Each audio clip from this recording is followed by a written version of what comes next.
എഫെസ് ലേഖനത്തിൻ്റെ 5 ക്ലിപ്പ് കഴിഞ്ഞ് ഇപ്പോൾ 6ാമത്തെ ലാസ്റ്റ് ക്ലിപ്പാണ് നമ്മൾ കേൾക്കുന്നത്. ഇതുകൊണ്ട് ഞാനങ്ങ് തീർക്കുക. എനിക്ക് ഒത്തിരി പറയാനുണ്ടെങ്കിലും ശുശ്രൂഷയുടെ ബുദ്ധിമുട്ടുകളെ കൊണ്ട് ഞാനങ്ങ് നിർത്തുക. എനിക്ക് നാളെ കഴിഞ്ഞ് മറ്റന്നാൾ ഒരു മെഗാ മീറ്റിംഗ് ഉണ്ട്, അതിന് പോയി അറ്റൻഡ് ചെയ്യണം പെരുമ്പാവൂരിൽ. ഹല്ലേലൂയ, നിങ്ങളത് ഓർത്ത് പ്രാർത്ഥിക്കുക. അതിന് മുമ്പായിട്ട് നിങ്ങൾക്കിത് മൊബൈലിൽ കിട്ടുമെന്നാണ് എൻ്റെ ഓർമ്മ. സ്തോത്രം സ്തോത്രം സ്തോത്രം സ്തോത്രം. അപ്പോൾ ഇവിടെ അപ്പോസ്തലൻ നമ്മളെ പഠിപ്പിക്കുന്ന ആ പഠനം, ഹല്ലേലൂയ, ക്രിസ്തുവിൻ്റെ അപ്രമേയ ധനത്തെക്കുറിച്ച് പ്രസംഗിപ്പാനും സകലവും സൃഷ്ടിച്ച ദൈവത്തിൻ്റെ അനാദികാലം മുതൽ മറഞ്ഞു കിടന്ന മർമ്മത്തിൻ്റെ വ്യവസ്ഥ ഇന്നതെന്ന് എല്ലാവർക്കും പ്രകാശിപ്പിപ്പാനുമായി ഈ കൃപ നൽകിയിരിക്കുന്നു. പൗലോസിന് ദൈവം കൃപ കൊടുത്തത് യേശുക്രിസ്തുവിൽ മറഞ്ഞിരിക്കുന്ന സ്വർഗീയ അനുഗ്രഹത്തിൻ്റെ കലവറകൾ തൻ്റെ ജനത്തിന് എടുത്തു കൊടുക്കണം, അർത്ഥാൽ സഭയ്ക്ക് എടുത്തു കൊടുക്കണം. അതിനാണ് കൃപ ലഭിച്ചത്. ഇന്ന് കൃപ ലഭിച്ചത് കാശുണ്ടാക്കാനാ, സെക്രട്ടറി കളിക്കാനാ, റവറൻറ്റും ഡോക്ടർ പട്ടവും അണിഞ്ഞ് സുഖിയന്മാരായി സുഖിച്ച് ദൈവസഭയ്ക്കും ദൈവജനത്തിനും യാതൊരു പ്രയോജനവുമില്ലാത്ത നേതൃത്വ നിരകളെ കൊണ്ട് കേരളക്കര ആഗോള വ്യാപകം നിറഞ്ഞു കിടക്കുക. സങ്കടത്തോടെ, ദുഃഖത്തോടെ, കരച്ചിലോടെ ഞാൻ പറയട്ടെ. ഒരു ഇവാഞ്ചലിസ്റ്റാണ് ചോദിച്ചേക്കുന്നത്, ക്രിസ്മസ് നമുക്ക് ആഘോഷിക്കാമോ? എത്രത്തോളം വചനം ജ്ഞാനമുണ്ട് ആ വ്യക്തിക്ക്? ഞാൻ കുറ്റം പറയുകയാണെന്ന് വെച്ചാൽ കുറ്റം പറയുകയാണെന്ന് തന്നെ ചിന്തിച്ചോ? അല്ല പിന്നെ നല്ലതല്ലല്ലോ പറയുന്നത്. ക്രിസ്മസ് നമുക്ക് ആഘോഷിക്കാമോ എന്ന് ഒരു ഇവാഞ്ചലിസ്റ്റ്, ഒരു സുവിശേഷകൻ, അതേ ഒരു സുവിശേഷകനല്ലേ? എഫേസ്യ ലേഖനത്തിലുണ്ടല്ലോ, അവൻ ചിലരെ അപ്പോസ്തലന്മാരായി, ചിലരെ പ്രവാചകന്മാരായി, ചിലരെ സുവിശേഷകന്മാരായി, ചിലരെ ഇടയന്മാരായി, ശിക്ഷകന്മാരായി നിയമിച്ചിരിക്കുന്നു. ഇതിൽ പറയുന്ന സുവിശേഷകനാണോ ഈ സുവിശേഷകൻ? അല്ലവേ അല്ല. ഒരു സുവിശേഷകനും ഒരു ഉപദേഷ്ടാവും ഒരു പ്രവാചകനും ഒരു അപ്പോസ്തലനും ഒരു ഉപദേഷ്ടാവും ഒരു ഇടയനും വേദപുസ്തകം കൂലങ്കുഷമായി പഠിച്ചിരിക്കണം, ഉപദേശം പഠിച്ചിരിക്കണം, സഭയെ നടത്താൻ ദൈവം തെരഞ്ഞെടുത്തവരായിരിക്കണം. ഇന്ന് ദൈവം തെരഞ്ഞെടുത്തവരല്ല സഭ ഭരിക്കുന്നത്, സംഘടന ആക്കി വെച്ചവരാ. ദൈവം തെരഞ്ഞെടുത്തവരൊക്കെ വല്ലയിടത്തും കിടക്കുക. ഇശായിയുടെ തെരഞ്ഞെടുപ്പിനെ കുറിച്ച് ഞാനത് ചേർത്ത് പറയാറുണ്ട്.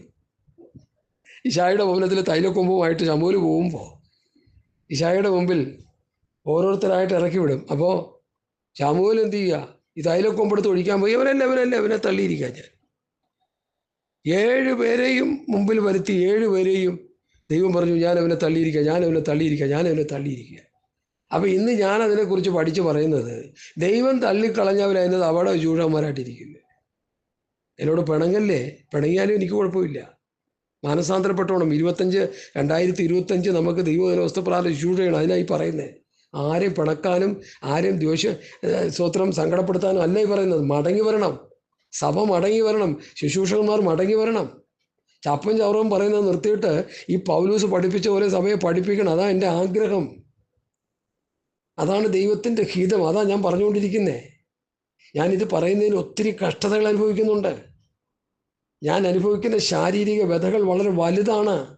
പ്രാർത്ഥിച്ചും ദൈവവചനം ധ്യാനിച്ചും ഞാൻ മുമ്പോട്ട് പോവുക. ഹല്ലേലൂയ. എൻ്റെ കണ്ണുകൾ നാളെ അടഞ്ഞാലും ഈ ശുശ്രൂഷകളുടെ യൂട്യൂബിൽ കിടപ്പുണ്ടെന്നാണ് ഞാൻ വിശ്വസിക്കുന്നത്. അനേകർ അത് കേൾക്കട്ടെ, കേട്ട് പഠിക്കട്ടെ, എന്താണ് അത് ശുശ്രൂഷ ചെയ്യേണ്ടതെന്ന്. അത് ഞാൻ പറഞ്ഞല്ലോ, ദാവീദിൻ്റെ കുടുംബത്തിൽ ചെന്നപ്പോൾ യെശായി 7 പേരെ ഇറക്കി വിട്ടു. ദൈവത്തിൻ്റെ ആത്മാവ് പറഞ്ഞു, ശമൂൽ 7 പേരെ അഭിഷേകം ചെയ്യാൻ ഇങ്ങനെ നിൽക്കുക തൈലക്കൊമ്പുമായിട്ട്. എന്നിട്ട് അവിടെ ഒരു പറയുന്നുണ്ട്, മനുഷ്യൻ മുഖത്ത് ദൈവമോ ഹൃദയങ്ങളെ നോക്കുന്നു. അവൻ പുറമേ ഉള്ളത് നോക്കുന്നു മനുഷ്യൻ. ഇന്ന് പുറമേ ഉള്ളത് നോക്കി ഡോക്ടറേറ്റ് റവറൻറ്റും പിന്നെ അതുപോലെ ഡിഗ്രി ഉള്ളവനെയൊക്കെ ബൈബിൾ കോളേജിൽ പഠിപ്പിക്കാൻ കയറ്റുന്നു, ദൈവമുള്ളവനെയൊക്കെ ഓടിച്ചു വിടുക. ഹല്ലേലൂയ. പണ്ടൊരു വി എ തോമസ് ഉണ്ടായിരുന്നു ഷാരോൺ പ്രസ്ഥാനത്തിലെ. ഇതുപോലൊരു സുവിശേഷൻ ഇതുവരെ ഉണ്ടായിട്ടില്ലെന്നാണ് എനിക്ക് തോന്നുന്നത്. എന്തോ ഒരു സുവിശേഷകനാ, സ്കൂളിൻ്റെ പടിവാതിൽ കാണാത്ത സുവിശേഷകൻ. പരിശുദ്ധാത്മാവിൽ നിറവിൽ ദൈവജനം സംസാരിക്കുന്ന കേട്ടാൽ നമ്മൾ കരഞ്ഞു പോകും. ഞാൻ കരഞ്ഞിട്ടുണ്ട്. അതുകൊണ്ടാണ് പറയുന്നത്, ഞാൻ രക്ഷിക്കപ്പെടുന്ന പ്രാരംഭ കാലഘട്ടങ്ങളിൽ വിയോ തോമസിൻ്റെ പ്രസംഗം കേട്ട് കരഞ്ഞിട്ടുണ്ട്. അനേകർ കരഞ്ഞ് നിലവിളിക്കുന്നത് കാണാം. പ്രസംഗം കഴിയുമ്പോൾ ഈ ക്രിസ്തുവിനെ ആർക്ക് വേണമെന്ന് പറയുമ്പോൾ നിറകണ്ണുകളോടെ എഴുന്നേറ്റ് നിന്ന് കർത്താവിനെ സ്വീകരിക്കുന്ന മനോഹരമായ കാഴ്ച. ഇന്ന് അങ്ങനെയുള്ള സംഭവങ്ങൾക്ക് ആദരാജ്ഞലി ഒക്കെ പോയി ആ കാലമൊക്കെ. ഹല്ലേലൂയ. നമുക്കൊന്ന് മടങ്ങി വരാം. 2025 ഇതാ നമുക്ക് വേണ്ടി ദൈവം തുറന്നു തരുന്നു, നമ്മുടെ ആയുസ്സിനെ നീട്ടിത്തരുന്നു. ഒന്ന് മടങ്ങി വരാം. കർത്താവിൻ്റെ കൂടെ നടന്ന അപ്പോസ്തലന്മാർ ചെയ്തതുപോലെ, ശുശ്രൂഷിച്ചതുപോലെ അവർ കാണിച്ച അത്ഭുതങ്ങൾ, അടയാളങ്ങളൊന്നും ചെയ്തില്ലേലും കുഴപ്പമൊന്നുമില്ല. അവർ പറഞ്ഞ വചനത്തിൻ്റെ വ്യവസ്ഥ അതുപോലെ പ്രസംഗിച്ച് സഭയെ നടത്തി കർത്താവിൻ്റെ വരവിന് വേണ്ടി ഒരുക്കി ക്രിസ്തുവിൻ്റെ പത്രങ്ങളാക്കി അപ്പോസ്തലന്മാരെ പോലെ വിശ്വാസികളെ ആക്കി തീർക്കുക. അല്ലെങ്കിൽ സ്വർഗത്ത് പോകാൻ ആൾ കാണത്തില്ല. ഞാൻ പറഞ്ഞില്ലെന്ന് വേണ്ട. ഹല്ലേലൂയ. 10-ാം വാക്യത്തിലേക്ക് ഞാൻ വരുന്നു. സ്തോത്രം. അങ്ങനെ ഇപ്പോൾ സ്വർഗത്തിൽ വാഴ്ചകൾക്കും അധികാരങ്ങൾക്കും ദൈവത്തിൻ്റെ ബഹുവിധമായ ജ്ഞാനം അവൻ നമ്മുടെ കർത്താവായ യേശുക്രിസ്തുവിൽ നിവർത്തിച്ച അനാദി നിർണയപ്രകാരം സഭ മുഖാന്തരം അറിവായി വന്നു. 2-3 പേർ എൻ്റെ നാമത്തിൽ കൂടുന്നവരുടെ മധ്യത്തിൽ എന്തുണ്ട്? കർത്താവുണ്ട്. 2 പേർ കൂടിയാൽ സഭയായി. ഭാര്യയും ഭർത്താവും കൂടി കൂടിയാൽ സഭയായി. ഭാര്യയും ഭർത്താവും മകനും മകളും കൂടി കൂടിയാൽ സഭയായി. 2-3 പേർ എൻ്റെ നാമത്തിൽ കൂടിയവരുടെ മധ്യത്തിൽ ഞാനുണ്ട്. ഈ അപ്പോസ്തലന്മാരുടെ ഉപദേശത്തിൻ്റെ വ്യവസ്ഥ പ്രകാരം 2 പേർ കൂടി വന്നാൽ അത് സഭയായി. ആ സഭയിൽ ദൈവം എന്ത് ചെയ്യുമെന്നാണ് അവിടെ എഴുതിയിരിക്കുന്ന 10-ാം വാക്യം. അങ്ങനെ ഇപ്പോൾ സ്വർഗത്തിൽ വാഴ്ചകൾക്കും അധികാരങ്ങൾക്കും ദൈവത്തിൻ്റെ ബഹുവിധമായ ജ്ഞാനം അവൻ നമ്മുടെ കർത്താവായ യേശുക്രിസ്തുവിൽ നിവർത്തിച്ച അനാദി നിർണയപ്രകാരം സഭ മുഖാന്തരം അറിവായി വന്നു. അപ്പോൾ സഭയായിട്ട് 2-3 പേർ ദൈവസന്നിധിയിൽ ആത്മാവിൽ പ്രാർത്ഥിച്ചാൽ അവരുടെ മധ്യത്തിൽ ഈ വചനത്തിൻ്റെ വെളിപ്പാടുകൾ, ഈ സ്വർഗീയ വചനത്തിൻ്റെ മർമ്മങ്ങൾ വെളിപ്പെടുത്തി തരും. അതുകൊണ്ടാണ് ഞങ്ങളൊക്കെ ഇങ്ങനെ ഇരുന്ന് പ്രസംഗിച്ചുകൊണ്ടിരിക്കുന്നത്. 2-3 പേര് മതി. അപ്പോൾ സ്വോത്രാഴ്ചയോ ആ ഏലിയാവിനെ പുലർത്തിയ കാക്കയുടെ വംശനാശവും ഇന്നും നഷ്ടപ്പെട്ടു പോയിട്ടില്ല. ഇപ്പോഴും ഉണ്ടെന്നേ. ആ കാക്കകൾ ഞങ്ങളുടെ ഇവിടെയും പറഞ്ഞുകൊണ്ടിരിക്കുക. വേലക്കാരൻ തൻ്റെ കൂലിക്ക് യോഗ്യൻ. കർത്താവ് തരുന്നത് മതി. അന്യായമായിട്ടൊന്നും വേണ്ട. അന്യായമായിട്ടൊരു പൈസ പോലും എൻ്റെ കയ്യിൽ വരരുതെന്ന് ഞാൻ ആഗ്രഹിക്കുന്ന ആളാണ്. പെട്ടെന്ന് പറഞ്ഞു പോകാം. ഞങ്ങളുടെ അടുത്തൊരു വലിയൊരു അച്ചാനുണ്ടായിരുന്നു. ഏറ്റവും വലിയ പ്രസ്ഥാനത്തിലൊരു അച്ഛൻ. എപ്പോഴും എന്നെ വിളിക്കും, പക്ഷേ ഈ വഴി വാ. ഞാൻ മുമ്പ് പറഞ്ഞിട്ടുണ്ടെങ്കിൽ ക്ഷമിക്കണേ. ഞാൻ പറഞ്ഞു, അച്ഛാ ഞാൻ നോക്കട്ടെ, എനിക്ക് അങ്ങോട്ട് പോകാൻ നിയോഗമില്ല. പിന്നീട് ഞാൻ അന്വേഷിച്ചാൽ മനസ്സിലായി, അച്ഛൻ്റെ മക്കളെല്ലാം കോടീശ്വരന്മാരാ. ചാക്കുകിടക്കിന് അരി കൊണ്ടുവന്ന് വണ്ടി വീട്ടിൽ കയറ്റി കൊണ്ടുവന്ന് ഇട്ടിട്ട് പാവങ്ങൾക്കെല്ലാം 4-5 കിലോ അരി തൂക്കി കൊടുക്കുകയും പാർസന്മാർ വരുമ്പോൾ അവർക്ക് ഇഷ്ടം പോലെ കാശ് കൊടുക്കുകയും ചെയ്യും. അപ്പം ഞാൻ നോക്കിയപ്പോൾ ഇത് അന്യായമാണ് നമ്മൾ പോയി വാങ്ങിയ. അത് അർഹതയുള്ളവർക്ക് വാങ്ങിക്കോട്ടപ്പാ. സ്വതന്ത്രം. നമ്മൾ വചനം പ്രസംഗിച്ച് കേൾക്കാതെ അവരിൽ നിന്ന് എന്ത് വാങ്ങാനാ? വചനം പഠിക്കുന്നവൻ പഠിപ്പിക്കുന്നവനും എല്ലാ നിലവിലും ഓഹരി കൊടുക്കണമെന്ന് പുസ്തകം പറയുന്നുണ്ട്. നമ്മളൊന്നും പുള്ളിയെ പഠിപ്പിക്കുന്നില്ല, പുള്ളിയെ ഗ്രഹിപ്പിക്കുന്നുമില്ല.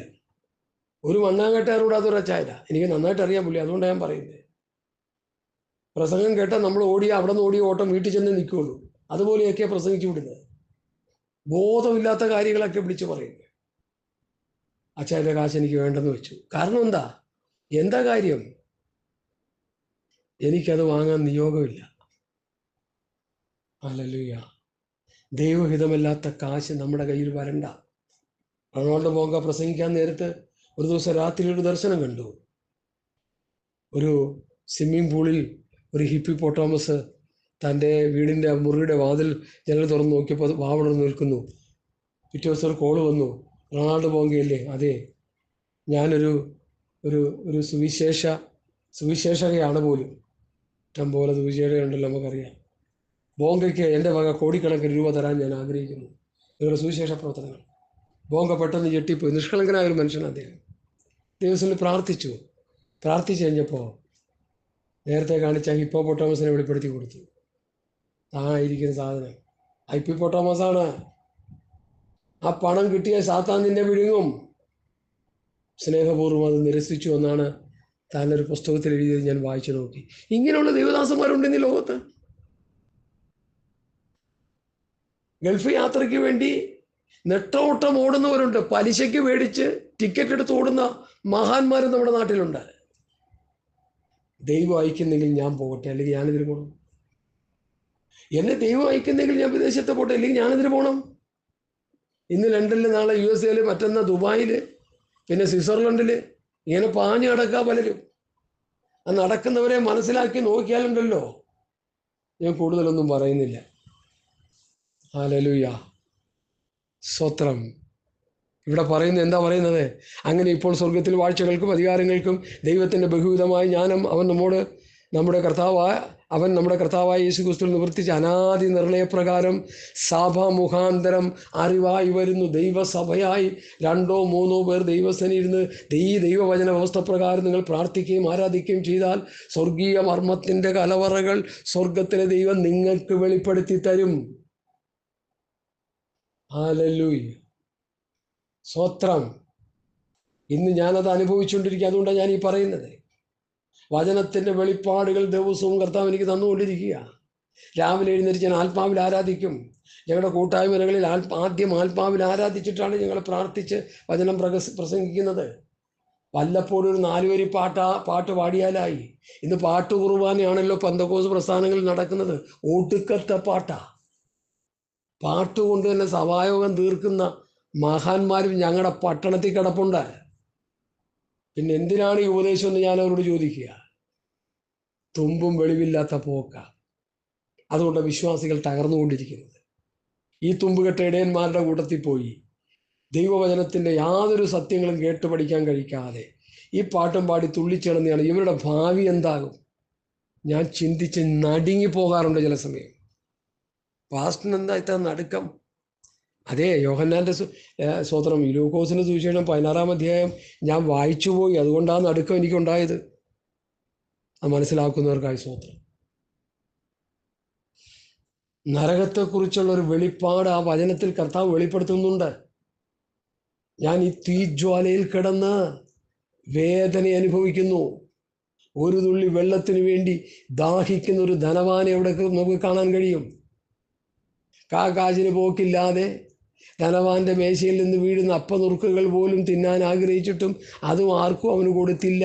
ചൊറിയും പിടിച്ച് കഷ്ടപ്പാടും ദുരിതവും അനുഭവിച്ച് ദൈവകൃപ അനുഭവിച്ച് ജീവിച്ച ലാസർ മരിച്ച് അബ്രഹാമിൻ്റെ മടിയെന്ന് വിശേഷിപ്പിക്കുന്ന ആ സ്വർഗീയ പരദേശിയിൽ സന്തോഷിക്കുമ്പോൾ ദിനംപ്രതി പട്ടുവസ്ത്രം ധരിച്ച് കെൻഡിച്ചിക്കനും അടിച്ച് 3X അടിച്ച് ജീവിച്ച ധനവാൻ ഒരു സെക്കൻഡ് കൊണ്ട് മരിച്ച് അവൻ യാതനാ സ്ഥലത്ത് ചെന്നു. ഞാൻ ആ കഥ പ്രസംഗിക്കുമ്പോൾ, കർത്താവ് പറഞ്ഞ ആ വിഷയം പ്രസംഗിക്കുമ്പോൾ എനിക്ക് ഉള്ളിലൊരു കൊള്ളിയാൻ മിന്നുന്നത് പോലെ തോന്നാറുണ്ട്. കാരണം നരകയാതന എത്ര വലുത്! ഹല്ലേലൂയ, ഭീകരമാണ് ദൈവമക്കളെ. നരകത്തെക്കുറിച്ച് പ്രസംഗിക്കാൻ ഞാൻ പഠിച്ചുകൊണ്ടിരിക്കുക. വലിയ താമസം കൂടാതെ നിങ്ങളുടെ മൊബൈലിൽ അതെത്തും, യൂട്യൂബിലും അതെത്തും. വിശ്വാസികളെ ഒന്ന് പ്രസംഗിച്ച് കേൾപ്പിക്കണമെന്ന് ആഗ്രഹമുണ്ട്. സ്വർഗവും നരകവും. ഹല്ലേലൂയ. അപ്പൊ സഭ മുഖാന്തരം അറിവായി വന്നു. 12-13 വാക്യം. അവനിൽ ആശ്രയിച്ചിട്ട് അവങ്ങളുടെ വിശ്വാസത്താൽ നമുക്ക് ധൈര്യവും പ്രവേശനമുണ്ട്. അതുകൊണ്ട് ഞാൻ നിങ്ങൾക്ക് വേണ്ടി സഹിക്കുന്ന കഷ്ടങ്ങൾ നിങ്ങളുടെ മഹത്വമാകിയാൽ അവ നിമിത്തமாக അധൈര്യപ്പെട്ടു പോകരുത് എന്ന് ഞാൻ അപേക്ഷിക്കുന്നു. അപ്പോൾ പൗലോസ് എന്താ ഇവിടെ അനുഭവിക്കുന്നത്? ഹല്ലേലൂയ. അതുകൊണ്ട് ഞാൻ നിങ്ങൾക്ക് വേണ്ടി സഹിക്കുന്ന കഷ്ടങ്ങൾ. അപ്പൊ സഭയിലെ വിശ്വാസികൾക്ക് വേണ്ടി പൗലോസ് കഷ്ടം അനുഭവിക്കുക. ഇന്നത്തെ അപ്പോസ്തലന്മാർ കഷ്ടം വേണ്ടെന്ന് പറയുക, ശാസിക്കുക കഷ്ടത്തെ. എങ്ങനെയുണ്ട്? കഷ്ടം വരുമ്പോൾ ശാസിച്ചു വിടുന്നു. അപ്പോസ്തലന്മാർ കഷ്ടത സഹിഷ്ണുതയും സിദ്ധത പ്രത്യാശ ഉളവാക്കുന്നു എന്ന് പറഞ്ഞ് കഷ്ടങ്ങളിൽ പ്രശംസിക്കുന്നു. റോമാലേഖനം 5-ാം അധ്യായത്തിലെ വാക്യം 5:5 ഓർമ്മ. കഷ്ടത സഹിഷ്ണുത സിദ്ധത പ്രത്യാശ. അങ്ങനെ പ്രത്യാശ ഉണ്ടാകുകയായി ആ കഷ്ടതയിൽ പ്രശംസിക്കുക. ഇവിടെ നമ്മൾ ശാസിക്കുക. കഷ്ടത വരുമ്പോൾ പ്രവാചകനെ അന്വേഷിച്ചു പോവുക. പ്രവാചകനെ നിന്നെ കിട്ടാൻ കാത്തിരിക്കുക. നിന്റെ കൽസവും കീറാൻ കാശും കൊണ്ടുപോകും. ഒരു വീട്ടിലൊക്കെ കള്ളപ്രവാചകന്മാർ വന്നു കയറിയാൽ തൂത്തുവാരി കൊണ്ടുപോകും. ഞങ്ങളൊന്നും ഒരു വീട്ടിൽ അങ്ങനെ പോകാറില്ല. വിളിച്ചാൽ മാത്രം പോകത്തുള്ളൂ, വലിഞ്ഞു കയറിയും പോകാറില്ല. എന്താ ആവശ്യം? എനിക്കതിന് സമയമില്ല ഇവിടെ. ഹല്ലേലൂയ.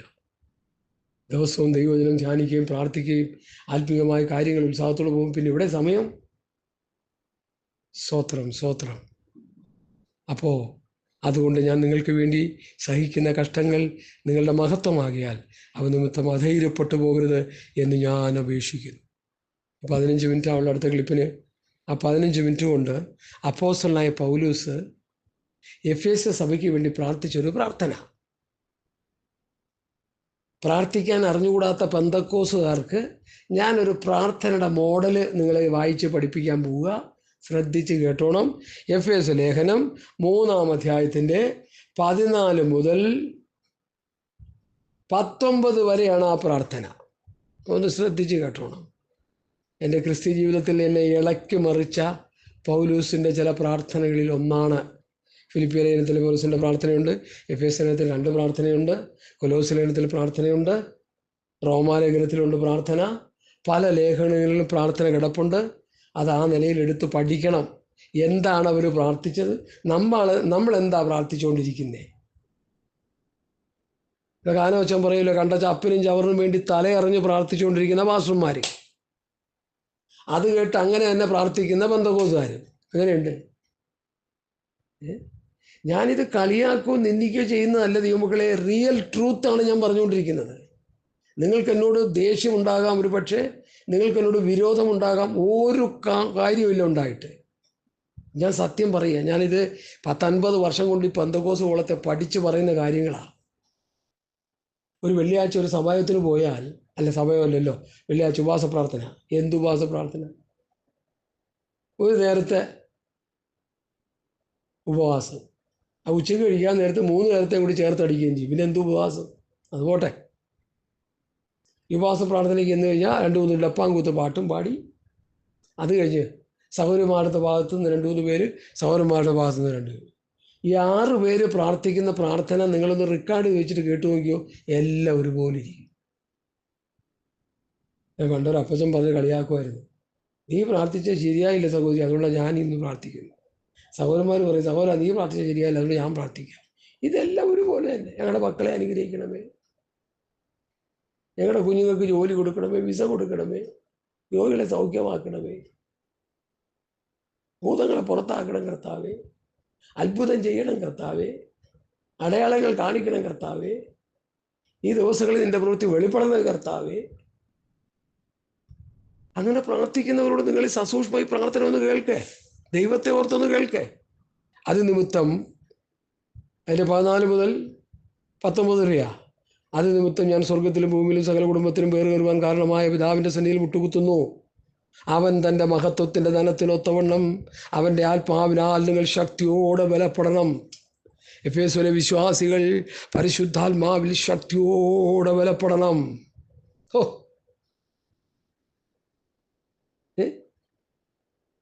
അങ്ങനെ പ്രാർത്ഥിക്കുന്ന പാസ്റ്റർമാരുണ്ടോ? വിശ്വാസികളുണ്ടോ? ഉണ്ട് പാസ്റ്ററെ, നല്ലത്. അങ്ങനെ ആകണം. അങ്ങനെ ആകണമെന്ന് അതിനായി പ്രസംഗിക്കുന്നത് ഞാൻ.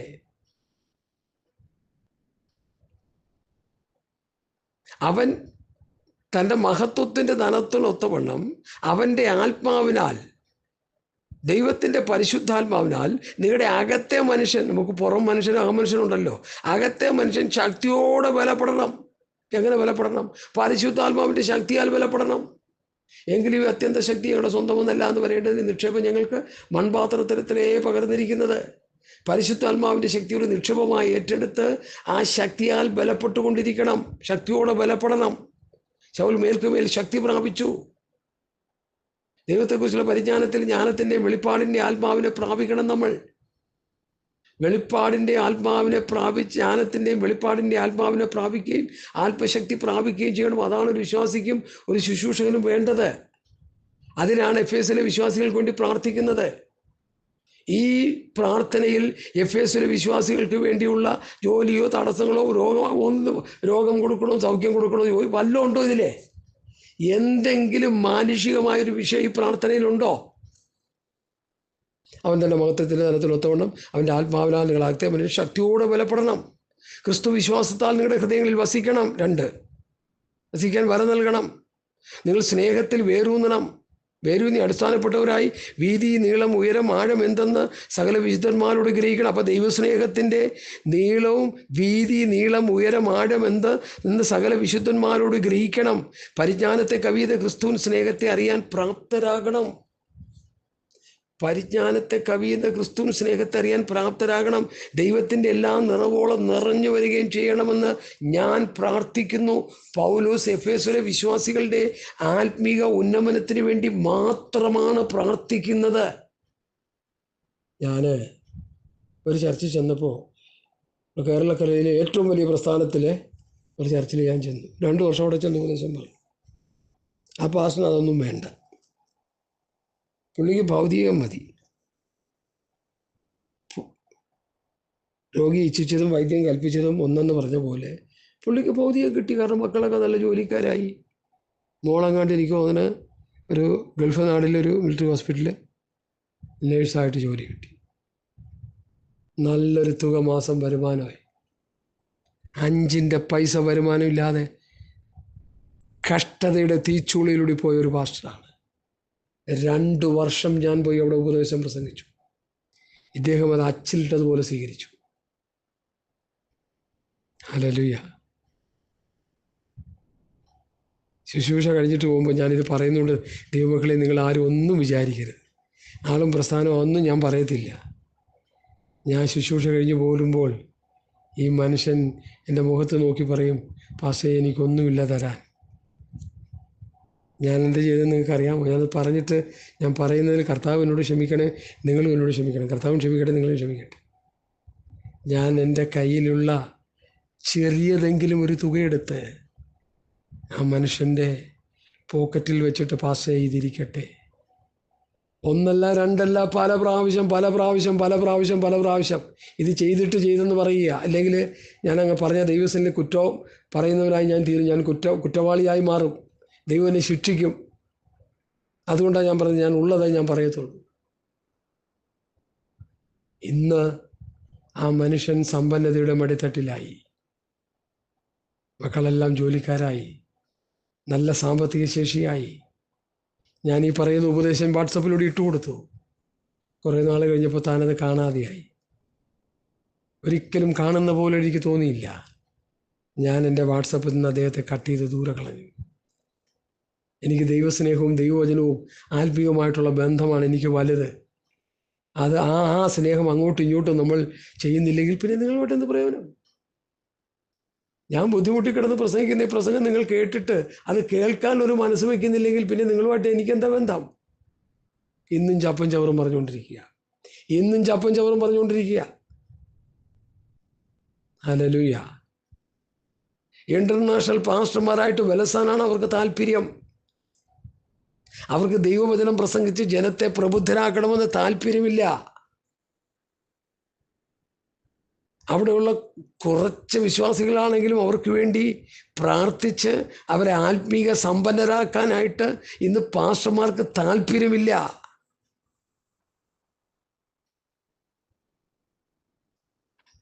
ഇടയ്ക്കൊരു പാസ്റ്റർ പറയുന്നതായിട്ട് കേട്ടത്, പാർട്ടി പറയുന്ന ഉപദേശമൊന്നും പറഞ്ഞാൽ ഞങ്ങളുടെ വിശ്വാസികൾക്ക് വേണ്ട. പിന്നെ എന്താ വേണ്ടത്? അവർക്ക് വേണ്ടത് ഞങ്ങൾ പ്രസംഗിച്ചുകൊണ്ടിരിക്കുക. ഞാൻ കേട്ടിട്ട് എൻ്റെ അന്തം വിട്ടുപോയി. ഞാനത് കേട്ടിട്ട് അവർക്ക് വേണ്ടത് പുള്ളി പ്രസംഗിച്ച് കേൾപ്പിച്ചുകൊണ്ടിരിക്കുക, അവരെ സൂചിപ്പിച്ചുകൊണ്ടിരിക്കുക. അവിടെ സ്വോത്രാഴ്ചയും മേടിച്ച് ഭക്ഷിച്ചുകൊണ്ടിരിക്കുക. സ്വോത്രാഴ്ച മേടിച്ച് ഭക്ഷിക്കരുതെന്നോ ദശാംശമാകരുത് ഞാൻ പറയത്തില്ല. അതൊക്കെ ദൈവകാലത്തിലുള്ളതാണല്ലോ. ഇടയന്മാർ ആടുകളുടെ പാല് കൊണ്ട് ഉപജീവിക്കണം, അതൊക്കെ ഓക്കെ. പക്ഷെ നീ ദൈവവചനം പ്രസംഗിച്ച് കർത്താവിൻ്റെ വരവിന് വേണ്ടി ഒരുക്കുന്നില്ലെങ്കിൽ നീ കണക്ക് ബോധിപ്പിക്കേണ്ടി വരും. നിന്റെ ശുശ്രൂഷയ്ക്ക് തൂക്കുകെട്ട് പിടിക്കും സ്വർഗത്തിലെ ദൈവം. ഇസ്രായേലിനെതിരെ തൂക്കുകെട്ട് പിടിച്ചു. പണി ശരിയല്ലെന്നുണ്ട് ഇടിച്ചു പൊളിച്ച് ദൂരെ കളഞ്ഞു ദൈവം. 160 രാഷ്ട്രങ്ങളിൽ ചെതറിച്ചു യഹൂദനെ. പ്രവാചകന്മാർ ഒന്നിനു പിറകെ ഒന്നായിട്ട് അവരെ പ്രവചിച്ച് അവരോട് അറിയിച്ചു. അതെല്ലാം അവർ തട്ടിക്കളഞ്ഞു. ഹല്ലേലൂയ. ദൈവത്തിൻ്റെ ജനമേ, കർത്താവിൻ്റെ വിലപ്പെട്ട ദാസന്മാരെ, ഒരു 4-5 മിനിറ്റിനുള്ളിൽ, ഒരു 10 മിനിറ്റിനുള്ളിൽ ഞാനത് ഈ പ്രസംഗം നിർത്താൻ പോവുക. എഫേസ്യ ലേഖനം 3-ാം അധ്യായം ചവിട്ടി അങ്ങ് തീർക്കുക. ഒത്തിരി കാര്യങ്ങൾ പറയാനുണ്ടെങ്കിലും അത്യാവശ്യമുള്ളതൊക്കെ മതിയെന്ന് വിചാരിക്കും. കൂടുതൽ വലിച്ചു കിട്ടണ്ടല്ലോ എന്ന് കരുതി. ആ പ്രാർത്ഥന ഒന്ന് ശ്രദ്ധിക്കണേ. അവൻ്റെ മഹത്വത്തിൻ്റെ ധനത്തിനൊത്തവണ്ണം അവൻ്റെ ആത്മാവിനാൽ, ദൈവത്തിൻ്റെ ആത്മാവിനാൽ എഫേസ്യയിലെ വിശ്വാസികളെ, നിങ്ങളുടെ അകത്തെ മനുഷ്യൻ ശക്തിയോടെ ബലപ്പെടണം. സ്തോത്രം. അകത്തെ മനുഷ്യൻ ദൈവത്തിൻ്റെ ആത്മാവിനാൽ ബലപ്പെടണം. ഹല്ലേലൂയ. ക്രിസ്തു വിശ്വാസത്തിൽ നിങ്ങളുടെ ഹൃദയങ്ങളിൽ വസിക്കണം. 2, ക്രിസ്തു വിശ്വാസത്തിൽ നിങ്ങളുടെ ഹൃദയങ്ങളിൽ വസിക്കേണ്ടതിന് വരം നൽകണം. ക്രിസ്തു വിശ്വാസത്താൽ നിങ്ങളുടെ ഹൃദയങ്ങളിൽ വസിക്കാൻ നിങ്ങളെ ഇടം കൊടുക്കേണ്ടത്. ക്രിസ്തുവിനെടുത്ത് ദൂരെ കളയാം വേണമെങ്കിൽ. ക്രിസ്തു വിശ്വാസത്താൽ നിങ്ങളുടെ ഹൃദയങ്ങളിൽ വസിക്കാൻ നിങ്ങൾക്ക് അനുവാദം കൊടുക്കാം. അത് നിങ്ങളാ ചെയ്യേണ്ടത്. യേശുവിനെയും കൊണ്ട് യെരുശലേമിൽ പോയി പപ്പയും മമ്മിയും കൂടി. തിരിച്ചു വന്നപ്പോൾ യേശു മിസ്സായിപ്പോയി. സുവിശേഷം പറയുന്ന ഭാഗമാണ് ഞാൻ എടുത്ത് പറയാറുള്ള ആ പദം. യേശു കൂടെ ഉണ്ടെന്ന് ഊഹിച്ചു. ക്ഷമിക്കണേ എന്നോട്, എൻ്റെ വാക്കുകൾ ഇച്ചിരി കട്ടിയായി പോകുന്നെങ്കിൽ ക്ഷമിക്കണേ ദൈവമക്കളെ. ഇന്ന് പലരിലും യേശു ഇല്ല, ഊഹമേ ഉള്ളൂ ഉണ്ടെന്ന്. പപ്പയും മമ്മിയും തിരിച്ചു വന്നപ്പോൾ യേശു മിസ്സായി, യേശു കൂടെ ഉണ്ടെന്ന് ഊഹിച്ചു. ഇന്നത്തെ പെന്തക്കോ സമൂഹമേ, യേശു നിങ്ങളിലുണ്ടോ? വിശ്വാസത്താൽ നിങ്ങളുടെ ഹൃദയങ്ങളിൽ കർത്താവ് വസിക്കുന്നുണ്ടോ?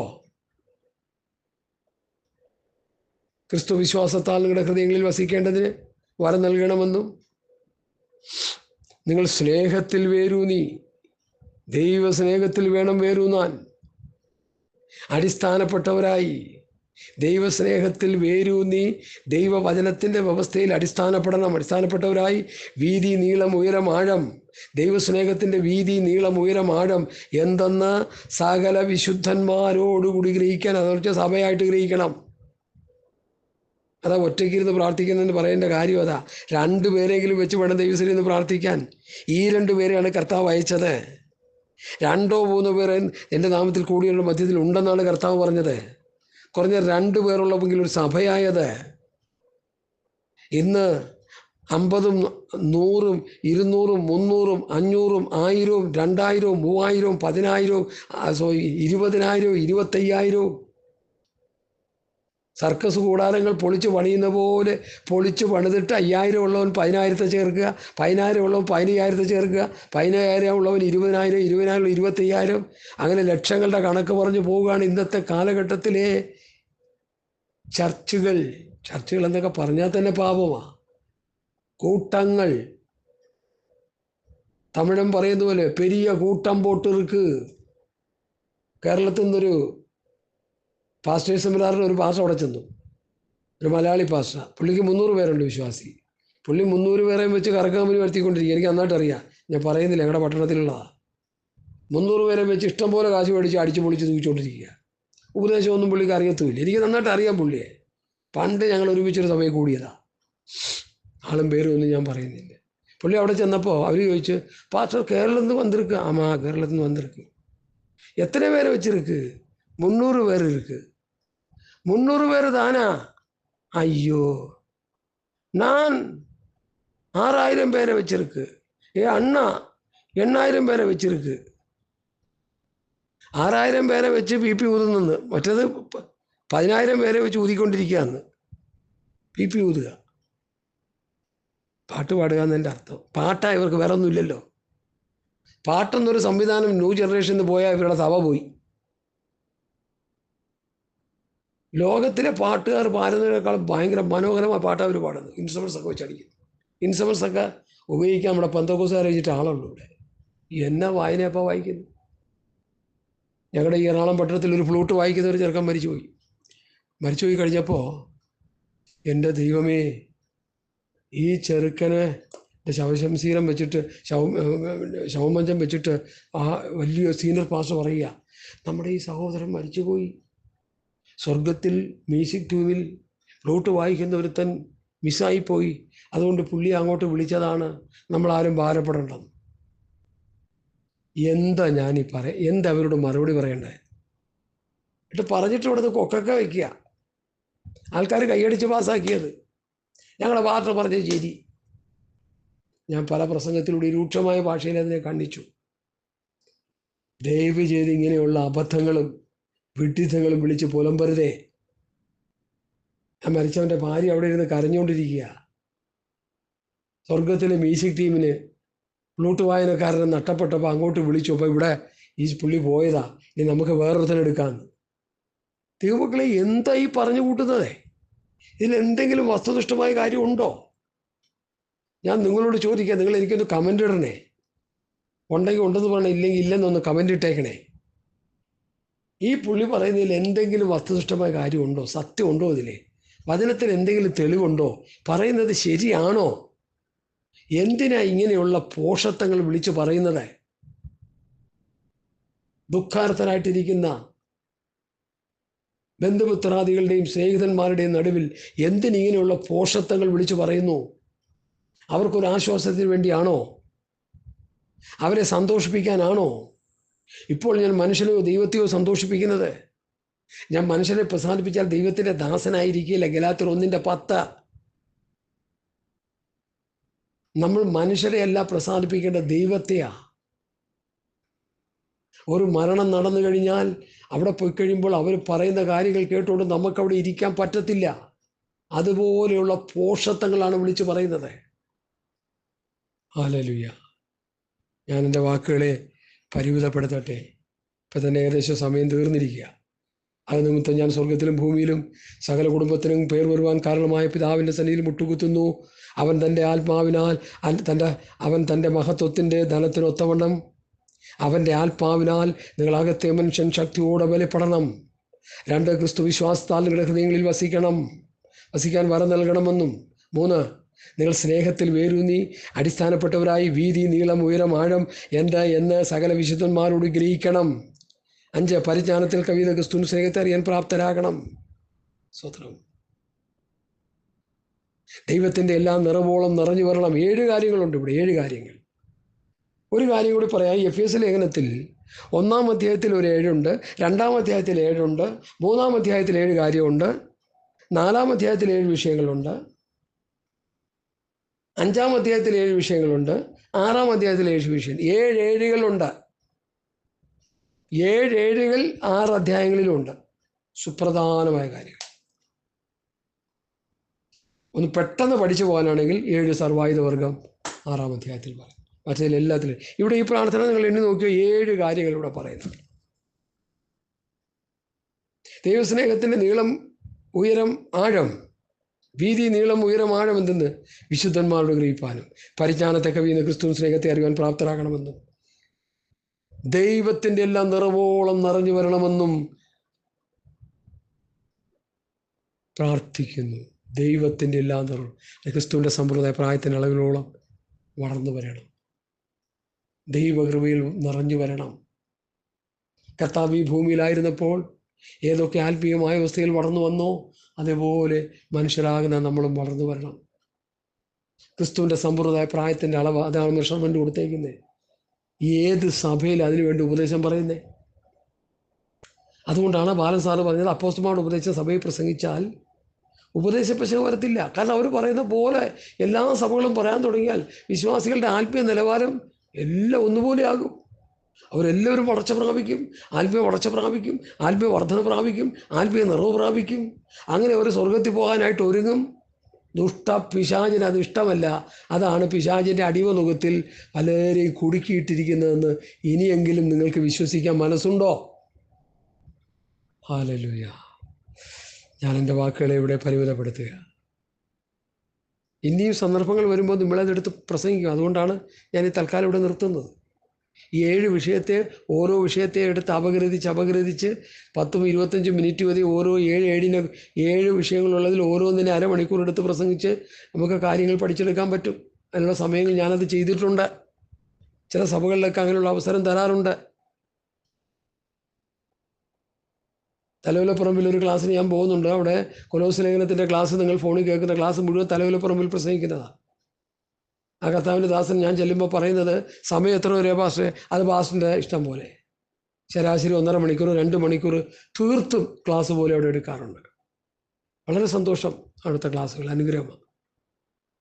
അതുകൊണ്ട് ഞാൻ എൻ്റെ വാക്കുകൾ ഇവിടെ പരിമിതപ്പെടുത്തുന്നു. അപ്പോൾ 7 കാര്യങ്ങൾക്ക് വേണ്ടി പ്രാർത്ഥിക്കുന്നു എന്ന് പറഞ്ഞിട്ട്, എന്നാൽ നാം ചോദിക്കുന്നതിനും നിലയ്ക്കുന്നതിനും അത്യന്തപരമായി ചെയ്യുവാൻ നമ്മിൽ വ്യാപരിക്കുന്ന ശക്തിയാൽ കഴിയുന്നവന്.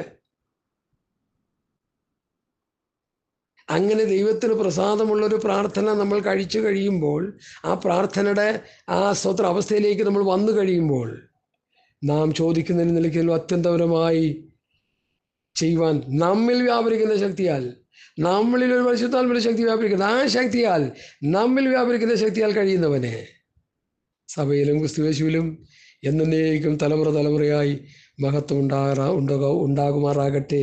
ആമേൻ. എന്തു മനസ്സിലായി സഹോദരങ്ങളെ? എത്ര വ്യക്തമായി കൃത്യമായിട്ടാണ് ഇന്ന് രാത്രി നമ്മൾ ഈ ദൈവവചനം ധ്യാനിക്കുന്നത്. സ്തോത്രം.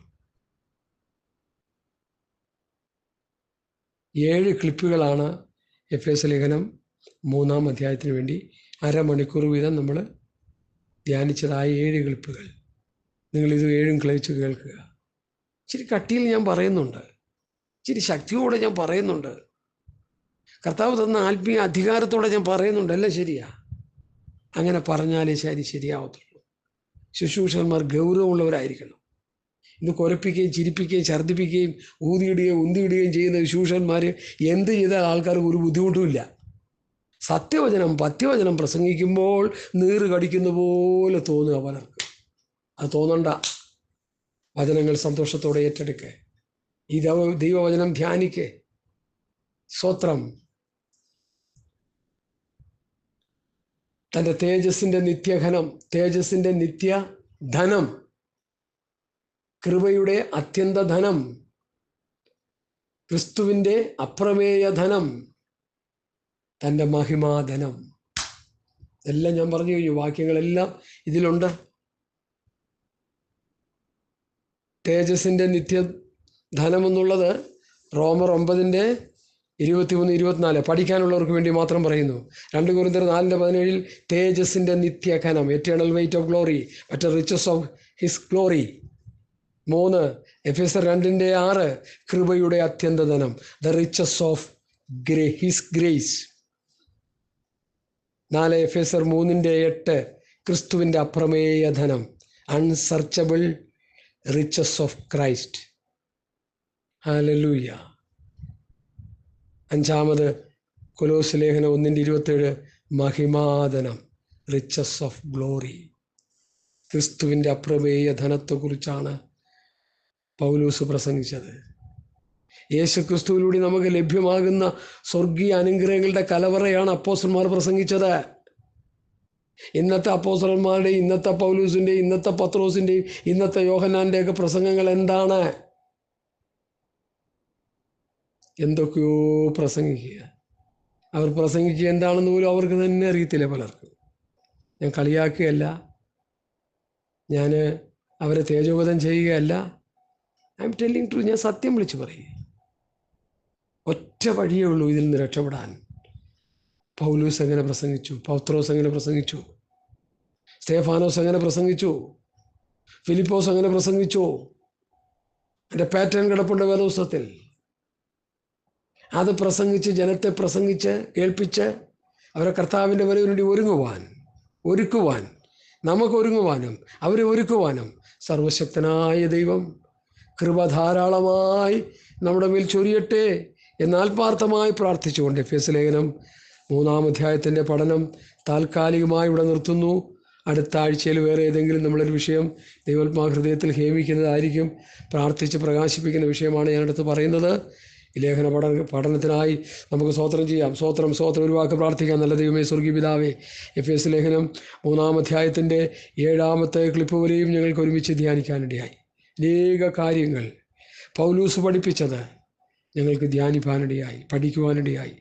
ഇത് പഠിച്ചതും ധ്യാനിച്ചതും ഞങ്ങളുടെ ക്രിസ്ത്യ ജീവിതത്തിൽ, ഞങ്ങളുടെ ആത്മീകമായ മുന്നേറ്റത്തിൽ അത് ഞങ്ങൾക്ക് അനുഗ്രഹമായി തീരണം. കർത്താവിൻ്റെ വരവിന് വേണ്ടി ഒരുങ്ങുവാൻ, സ്വർഗരാജ്യം പ്രാപിക്കുവാൻ, ദൈവരാജ്യം പ്രാപിക്കുവാൻ ഈ വചന കേൾവി മുഖാന്തരമായി ഭവിക്കണം. പ്രാർത്ഥന കേട്ട് അങ്ങനെ ചെയ്യുന്നതുകൊണ്ട് സ്തോത്രം. മഹത്വം കർത്താവിന്. യേശു നാമത്തിൽ അപേക്ഷിക്കുന്നു. കൃപയോട് കേൾക്കണം നല്ല പിതാവേ. ആമേൻ, ആമേൻ, ആമേൻ. കർത്താവിൻ്റെ പ്രാർത്ഥനയുടനായി സ്തോത്രം ചെയ്യാം. സ്തോത്രം, സ്തോത്രം, സ്തോത്രം, സ്തോത്രം, സ്തോത്രം. ആമേൻ, ആമേൻ, ആമേൻ. മാറാനാഥ.